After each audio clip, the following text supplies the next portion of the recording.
What's up guys, welcome back to another classic episode of Think Tank Thursday. Thanks for joining me. I'm excited to be back. I'm excited to share some more ideas with you guys. This is where I take my 12 years of parkour experience and let you know all of the pitfalls, all of the mindsets. We do deep dives on all of the philosophy of parkour and how to make sure that you consistently progress, don't hurt yourself, and just get better and better and better. So a bit of a clickbaity title, I know that, but it was necessary. I need to get you seeing these videos, guys. It's really difficult to get people to actually click on videos, even though there's just ridiculously good information in them. Anyway, even if I do say so myself. So today we're going to be talking about the biggest problem in parkour today, which no one is really talking about and no one really addresses, and it needs to be addressed, and I'm going to do that now. So essentially the problem is that you can't feel what someone else is feeling. You can't watch a video and feel how that athlete, how that person is feeling when they do the move. Now this is a problem just because we're watching these videos to get hyped, to get inspiration, to get ideas, and we're usually watching people who are either our friends or we're watching people who are way better than us. And we're doing that, like I say, for inspiration. We're doing that because we look up to them. We're doing that because we're like, whoa, that's awesome. I want to be able to do that. But what you don't see, and more importantly, what you don't feel is what they're putting their body through to do those moves. And no one in the parkour community is talking about the little niggles, the little knee injuries, the little surgeries, the little problems that they're having with their body and just putting up with so that they can put content out on a regular basis. And you are then led down this path of false hope that you can just accomplish these things with no backlash on your body. And that you should just be able to slowly progress in parkour and then your body will be ready to do these things. And there's some huge misconceptions there. So we really need to tackle them. Now, don't get me wrong. A lot of the pros are ready to do what they're doing. Their body is in a good position to be doing what they're doing. Just look at Ed Scott, for example. The boy trains like a madman. He's in the gym all the time and his body is able to do the amazing things that he does because he has trained his body to the point where that he can be allowed to do that pain-free. But there are other athletes, there are other professional athletes who have just done parkour and they're just slowly but surely wearing away at their body until it breaks. And we have this idea that if you get a surgery or, if you hurt yourself, you can just get a surgery and, that will be problem solved and that'll be problem fixed. If you get an injury, you can just go down the hospital and take that pill and they'll fix it for me. And this is a really sick mindset. This is a really, really disgusting mindset that is fed into our society as a whole. And it's the kind of like, oh, I can just fall off the narrow road and there'll be something out there that will just fix it. I'll just buy something and fix myself. And it does not work like that. You've got to understand that you can get an injury and that can last you for years. I've had patellar tendonitis for the last 8 years. I haven't been able to train properly for 8 years until this past year just gone because I finally figured out how to sort it out. But I'm under this delusion when I'm 16 that I can just treat my body however the hell I want and it's just gonna be fine. It's just gonna be fine. Like, if anything gets hurt, I can just fix it with this one simple stretch or 3 simple tips to fix that knee, and man, it does not work. It's just not the reality of the situation. You just can't go to the hospital and take a pill or have a surgery and expect that that's not gonna affect your life and your movement and everything to do with your movement for the rest of your life. We need to switch the mindset. We need to understand that our body needs to be prepared for the moves that it's doing. And we need to understand that some people are prepared for what they're doing and others aren't. And you can't tell because you can't feel it. Now, once you get a bit of a tuned in eye, you can start to see this. If you can see where people have more control than others, you can see where, if you look at someone like Didi and they're on the Art of Motion, they're hucking this amazing Katahara off the side of a building. And then you see him afterwards and he's just taped up all over to make sure his body holds together. It's like, man, don't aim for that. That is not where you want to be. You don't want to be winning art of motion in the kind of position that you're, and I'm not hating on him, it's like, seems like a really, really lovely guy, and it's awesome that he's got to the position that he's got to. But dude, it is not about winning the medal. It is about, can you practice parkour for the rest of your life? Can you get that joy from your movement for the rest of your life? Or are you going to peak at 22, 23 and just not be able to do anything?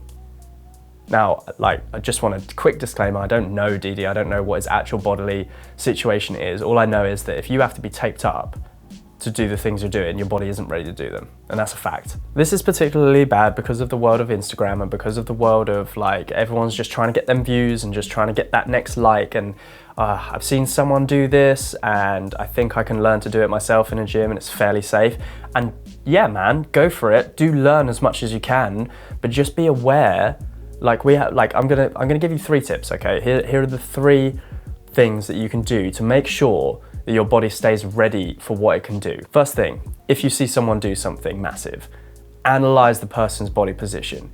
Did they stick it under control? Did they just get lucky? Was their body flailing in the air? Is their movement clean? Does it look like they're landing and it's not just taking a huge thud to their body?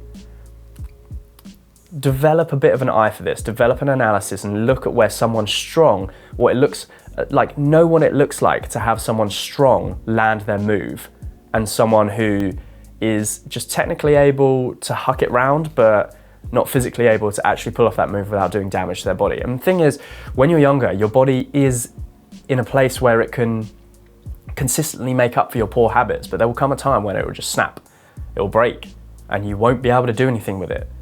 And it'll be the worst day of your life because we all know what kind of freedom you get from parkour.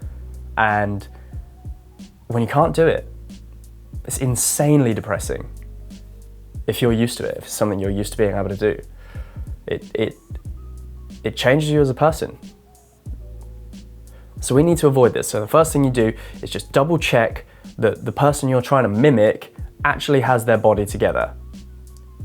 Second thing, pay massive, massive attention to your own body, to every little niggle, every little ache, pain, every little post-session recovery thing where you're like, oh, can't train for like 3 days because that's not until my knee's ready.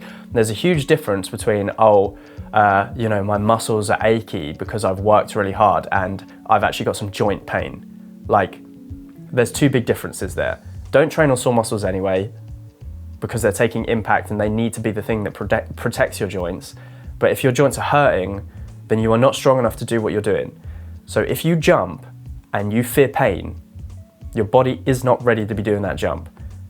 So you have to take it to the gym, you have to condition it. And this is my next point, is that parkour itself does not ready your body for parkour. It may have done if we didn't have such sedentary lifestyles where we sit down for 8 hours a day minimum and put our bodies into this closed hip position, turn off our glutes and have a rounded back. Your body's not going to be like, you might be really lucky and it lasts you a little bit, but that's going to cave in and it's going to limit your progress. You're not going to be strong enough to do the things that you want to do. So we need to strengthen it in the gym. We need to develop a proper squat. We need to be able to develop a proper deadlift, develop strength around the areas that you're going to be putting your body through, and dedicate the time to preparing your body for the movement. Parkour itself doesn't prepare you for the jumps that you can do. I personally have the experience that I would be able to jump very far. Like, my legs were luckily, well, not particularly springy, but like I could launch myself pretty far considering my landing apparatus, my landing legs, they were not in the position to be able to take the kind of force I could jump from. And just because you can jump a certain distance doesn't mean you're ready to take the landing a certain distance, especially if it's when it comes to height drops and things like that. So you have to build up your strength in and around parkour. Everything you're doing is going to require a certain amount of strength, and taking impact, launching yourself and landing, it should be controlled. You should be able to control it. And if you can't, if you're just sort of sticking and just kind of like sticking in a stiff position and please don't move, otherwise I'm just going to snap a leg, your body's not ready for what it's doing. Okay, so You need to put that time into mobilizing, into stretching, into developing proper flexibility so that when you do land incorrectly, your body is able to adapt to it and it has the strength to do so. So put that time in outside of parkour. Another tip, not sure how many tips we're on now, but the next tip is just double check your motivations. Are you doing this move because you want that Instagram clip? Are you doing this move because it's important to you to appear better than you are at parkour? Are you doing this move because you just really want that progress and you just can't stand to not have that progress? I promise you your progress is going to be massively, massively limited if you use these as your motivations, because it might work for a little bit and then when your body snaps, we're talking about 7-8 years out, we can do them. I'm only talking about this with such seriousness because I've been through it and it's just been the story of my training life, and I've learned now. I've overcome that, and I want to help you guys not have to go through 8 years of not being able to train properly because you were training through your ego. You were training to get better at moves, to be the best at parkour. You know, take your time, do it properly, and that's hard to hear when you're 18 because you think that your body's going to be the same forever and your idea of 30 is that it's like a million years away. But when you get to 23 and your body can't move properly anymore and you're starting to slow down and you find your happiness at the bottom of a beer can instead of through the movement that you love, you're going to see what I'm talking about. But don't get to that point, because you can have movement for the rest of your life. The rest of your life. If you do it properly, if you make sure you're in shape to do it. So don't just watch people and huck what they're hucking. Make sure your body's prepared. Go into yourself, feel how you're feeling, try and imagine how they're actually feeling. The problem is, I've seen people do stuff very light. I've seen clips of myself look like I'm doing things really, really light-footed, and I know that inside, I've just taken a jarring plyo or a jarring landing, but it doesn't look like that. So anyone who saw it would be fooled into thinking that that was a good thing for my body when it wasn't. So pay attention to yourself, pay attention to your own body, build it up, make sure it's ready for what it's doing, and don't train through your ego. Don't train to get that next Instagram like. Do it for the joy of the movement, do it for the love of the movement. Your ideas will take care of your body because you're doing it for the right reasons. Motivation is key. The right motivations are key. The right awareness of your body is key. Pay attention. All right, guys, I really hope you enjoyed this episode. I know it's a bit heavier, I know I got a bit more serious than normal. It's just really close to my heart, but I really hope that you got something from it. If you're new to this channel, please do consider subscribing. I'm bringing depth of philosophy to parkour, my 12 years of experience, and just trying to get you through those pitfalls. I'll see you every single Thursday for a Think Tank Thursday, and then Parkour Journeys vlogs where you can see it all put into practice every single Tuesday. So please do consider subscribing. Leave me a comment, guys. I love to hear about what you thought of these videos. I love to have conversations with every single one of you down in the comments, and let's have that community vibe, because that's what we're shooting for here on Parkour Journeys. We are a community, and I love every single person who watches these videos. Oh, and we do have a Patreon account set up now. So if you do want to sponsor us, if you want to help support us for a coffee a month, if you want to buy me a coffee once a month, that would be a massive, massive help. Massive help to this Parkour Journeys channel. I want to do this for a living. I want to bring this content to you as much as I can. So let's please help me make that happen. Big love, guys. I'll see you next week. Take care.